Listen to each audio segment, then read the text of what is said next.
The wind howled across the Montana plains like a wounded animal, carrying sheets of snow that turned the world into a wall of white. Jack Morrison gripped the fence post with hands that had lost all feeling an hour ago. His breath came in ragged gasps, each one burning his lungs with cold air that felt like swallowing glass.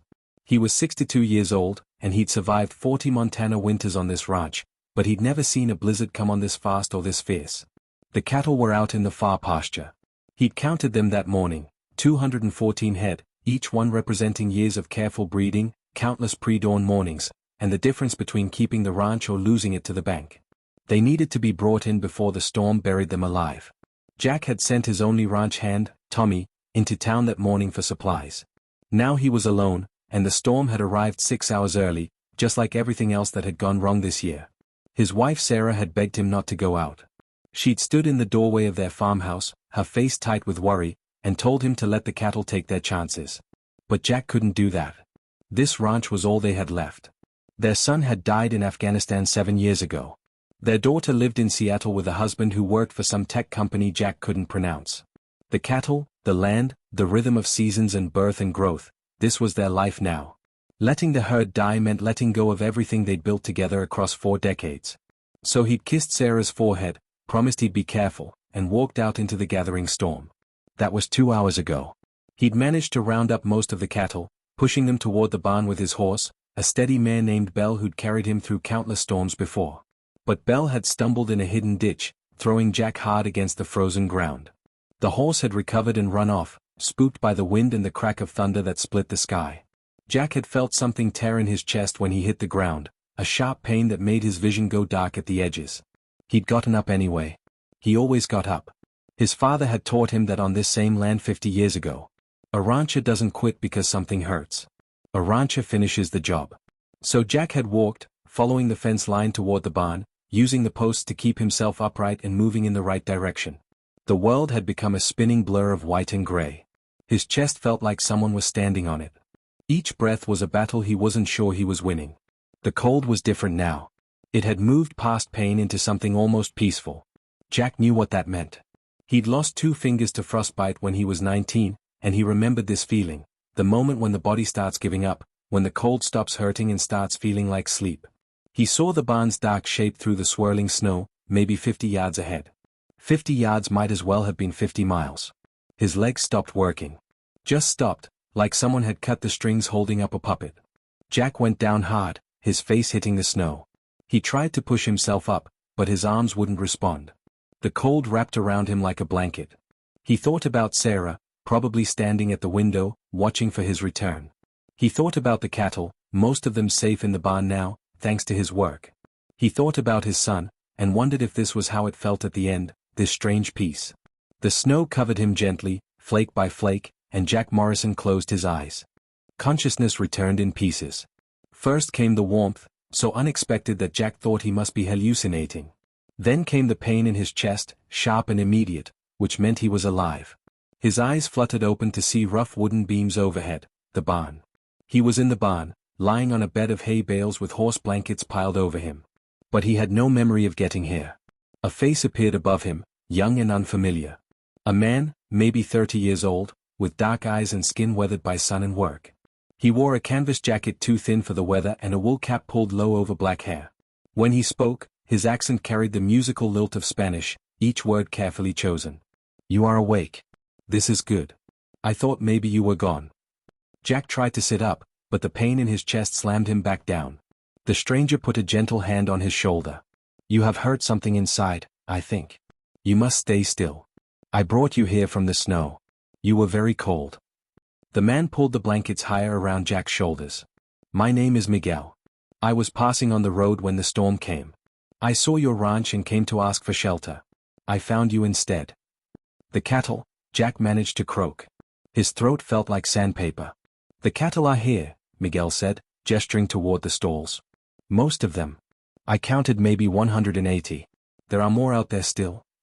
Jack nodded weakly. "Far pasture.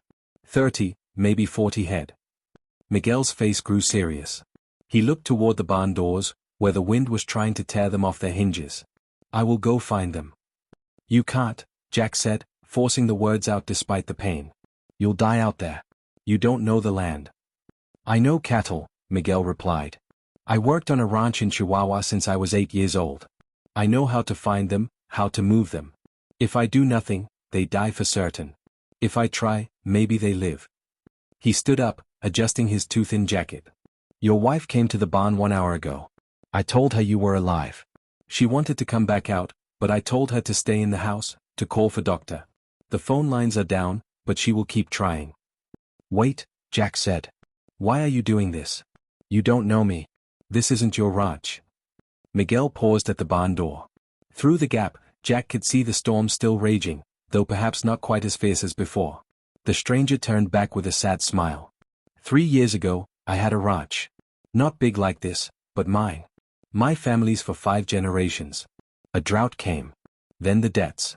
Then men with papers who said it was not mine anymore. He pulled on a pair of work gloves that Jack recognized as his own, hanging by the door. I know what it means to lose everything. I will not watch it happen to you if I can help.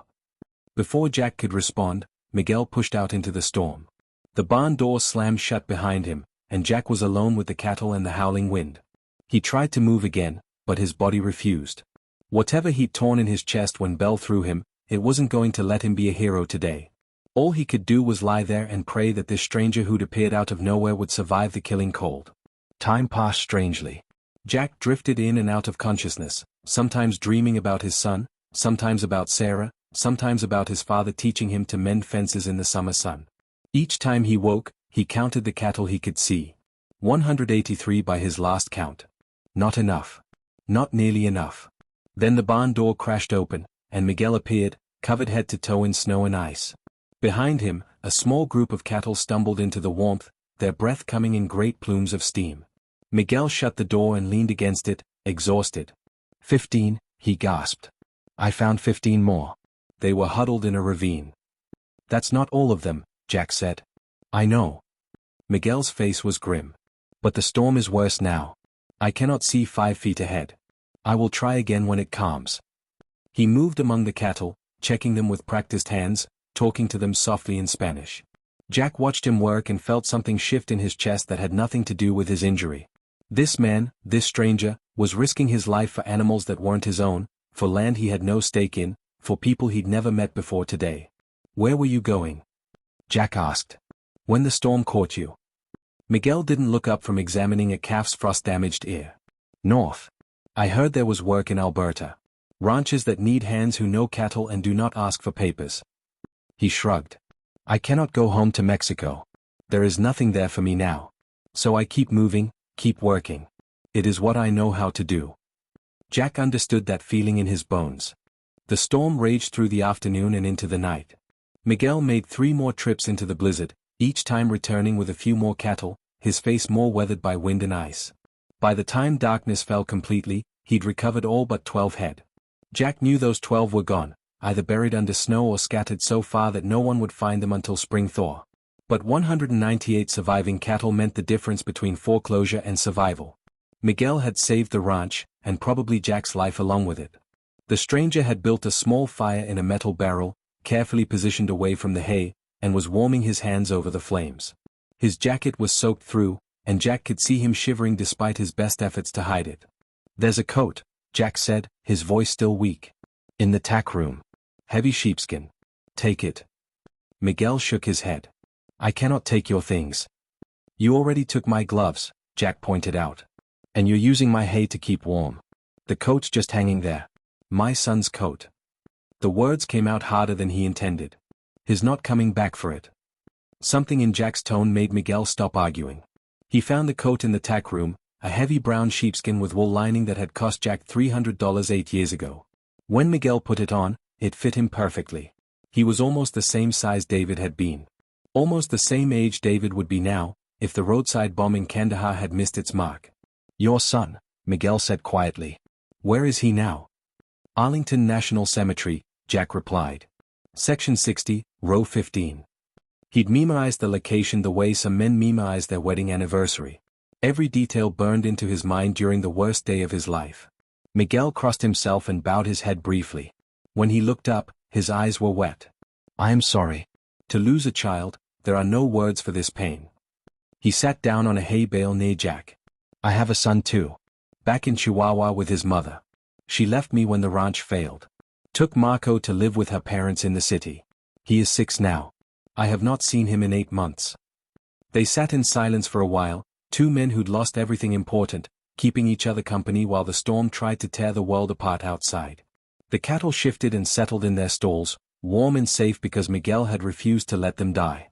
Jack thought about how close he'd come to death himself, face down in the snow, giving up. This stranger had saved him for no reason except that it was the right thing to do. Why were you really on that road? Jack asked. Truth this time. Miguel sighed. I was running. Immigration caught me in Wyoming 2 weeks ago. I spent 5 days in detention, then they released me while they processed my case. They told me to stay in the area, to wait for my hearing. But I know how this ends. I have been through it before. They will send me back to Mexico, and I will have nothing there. No land, no work, no son. So I ran. I thought if I could make it to Canada, maybe I could start again. Maybe I could earn enough to bring Marco north, give him a better life than I had. That's why you helped me, Jack said.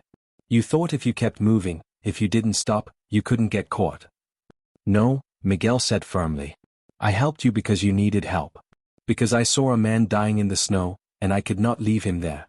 The running, the fear, the immigration, all of that disappeared when I saw you lying there. There was only what needed to be done. He poked at the fire with a stick. My father used to say that a man is not measured by what he has, but by what he does when everything is taken away. I lost my ranch. I lost my family. But I have not lost myself. I have not forgotten how to see another human being and help. Jack felt tears running down his weathered cheeks. The storm broke around midnight, the wind dying from a scream to a whisper, the snow tapering to scattered flurries. Miguel had dozed off sitting upright on the hay bale, exhausted from his trips into the blizzard. Jack lay awake, staring at the barn's rafters and thinking about the choice that was forming in his mind. A choice that would change everything, if he had the courage to make it. He must have made some sound, because Miguel jerked awake, instantly alert. You are in pain? Always, Jack said. But that's not what's keeping me awake. He took a careful breath, feeling the sharp ache in his chest. When Sarah gets through to town, there'll be an ambulance. Maybe the sheriff too, checking on folks after the storm. You need to be gone before they arrive. Miguel nodded slowly. Yes. I was thinking this also. When the sun comes, I will go. North. Where else is there? Miguel stood up and walked to the barn door, peering out at the clearing sky. Stars were beginning to appear through breaks in the clouds. Maybe I will make it this time. Maybe not. But I have to try. What if you didn't run? Jack said. Miguel turned around, confused. I do not understand. What if you stayed here? Worked for me. Legal, documented, everything proper. The words tumbled out faster now, the idea taking shape as he spoke it. I need a ranch hand. Tommy's a good kid, but he's 19 and he wants to go to college. He'll be gone by spring. Sarah and I can't run this place alone anymore. We've been barely holding on, and after today. He gestured at his prone body. I'm not getting any younger. What happened today could happen again. They will not give me papers, Miguel said. I have tried before. I have been deported before. The system, it does not forgive. Maybe not, Jack agreed. But we can try. We can get you a lawyer, go through the proper channels. You've got skills, experience. And you saved my life and my ranch. That's got to count for something. He pushed himself up on one elbow, ignoring the pain. I'm not promising it'll work. Immigration law is a mess, and I don't pretend to understand it. But I've got some friends, some connections. Senator from Montana owes me a favor from when I helped his re-election campaign. We can at least try. And if it does not work? Miguel asked. If they deport me anyway? Then you're no worse off than you are now, Jack said. But at least you'll have tried the right way. At least you won't be running. He lay back down, breathing hard from the exertion. My son died fighting for this country. He believed in doing things the right way, following the rules, standing up for what was right even when it was hard. I haven't always lived up to that. But watching you today, seeing you risk everything for a stranger, that's the kind of man David would have respected. The kind of man I want working this ranch. Miguel was quiet for a long time, staring out at the stars. When he finally spoke, his voice was thick with emotion. I want to see my son again. More than anything. If I run to Canada, I might never be able to bring him there. The border, the laws, it is all too complicated. But if I stay here, if we do this the legal way. He turned back to Jack. You would really help me? Even though you just met me today? You saved my life, Jack said simply. That creates a debt. I pay my debts. This is not about debt, Miguel replied. You are offering me a chance to stop running. To have a home again. To be near my son, maybe bring him here someday. This is worth more than any debt. Then say yes, Jack urged. Stay. Help me run this ranch. Let me help you get your life back. Miguel crossed the barn and extended his hand. Jack gripped it firmly, feeling the calluses of years of honest work, the strength that had pulled him from the snow and saved his herd. Yes, Miguel said. I will stay. I will try. The ambulance arrived at dawn, along with the sheriff and Sarah, who'd spent the night at their neighbor's house when the roads became impassable. She burst into the barn like a force of nature, tears streaming down her face as she rushed to Jack's side. The paramedics checked him over, their faces serious as they felt his ribs and listened to his labored breathing. Cracked ribs, maybe a collapsed lung, the older paramedic said. We need to get him to the hospital now. They loaded Jack onto a stretcher, and Sarah gripped his hand tight enough to hurt. You foolish, stubborn man, she whispered. You almost died out there. But I didn't, Jack said, looking past her to where Miguel stood near the cattle, trying to make himself inconspicuous. Because of him. Sarah, that man saved my life. Saved the ranch.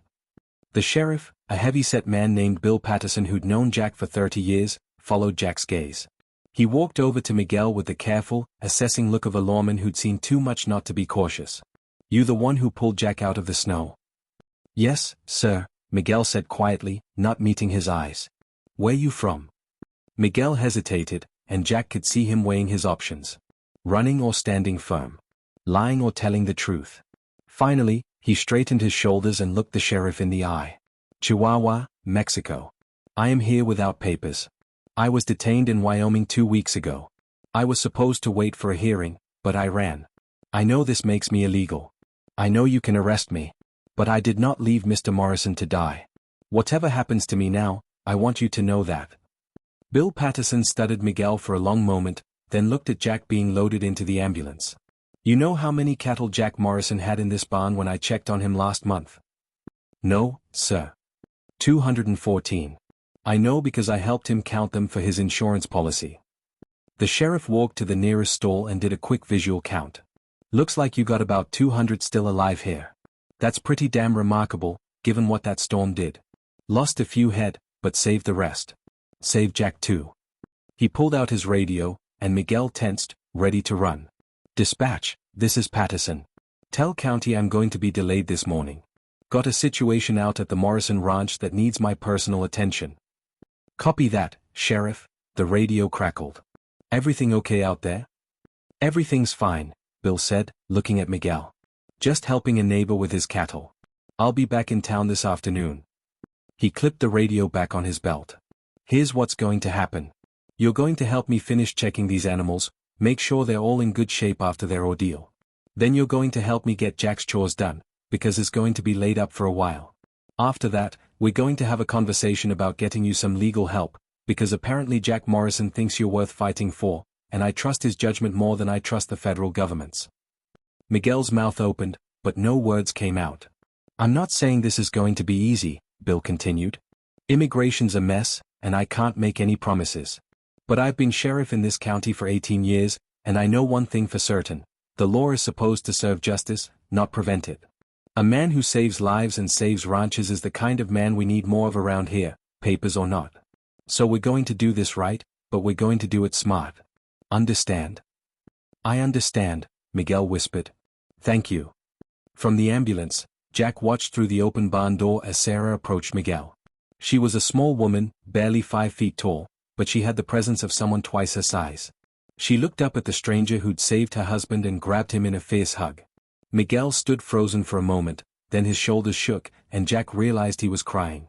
As the ambulance pulled away, carrying Jack toward the hospital and whatever injuries awaited treatment, he looked back at the barn. Miguel was standing in the doorway wearing David's coat, talking with the sheriff and Sarah, the morning sun breaking through the last of the storm clouds behind him. The cattle were safe.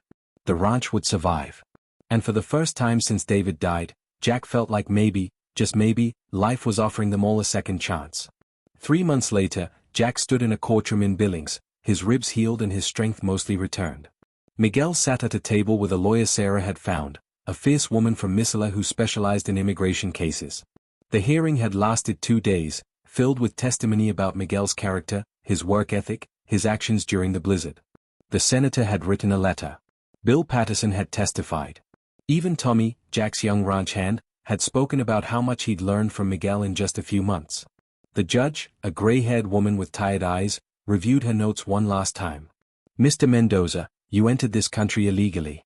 You fled from immigration authorities. Under normal circumstances, I would have no choice but to order your deportation. She paused, and Jack felt his heart sink. However, these are not normal circumstances. The evidence shows that you saved a man's life at considerable risk to your own. You protected property and livestock during a natural disaster. You have demonstrated skills that are genuinely needed in our agricultural community.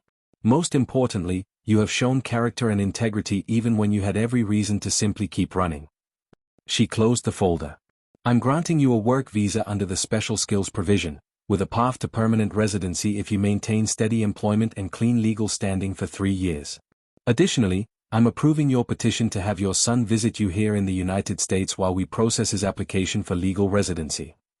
She looked at Miguel over her glasses. Mr. Mendoza, don't make me regret this decision.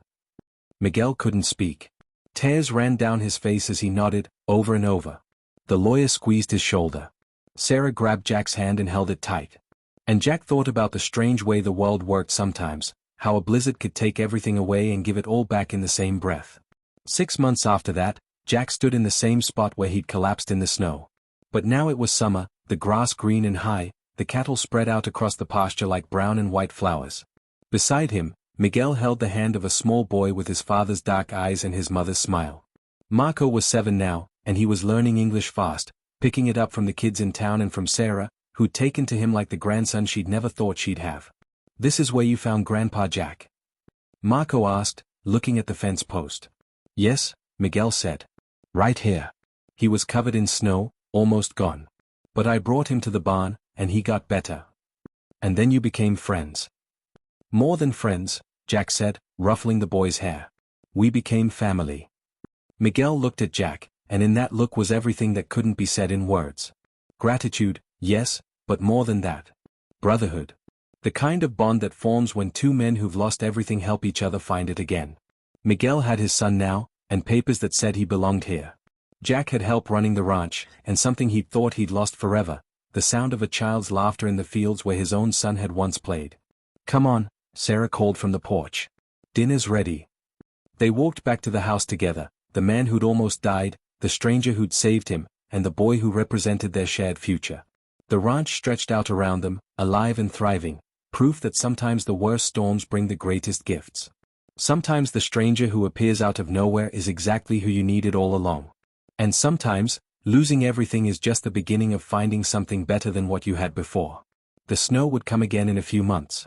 Montana winters were unforgiving, and the land demanded respect from everyone who worked it. But now Jack wouldn't face it alone. None of them would. They had each other, and a home, and work to do, and that was enough. More than enough. It was everything.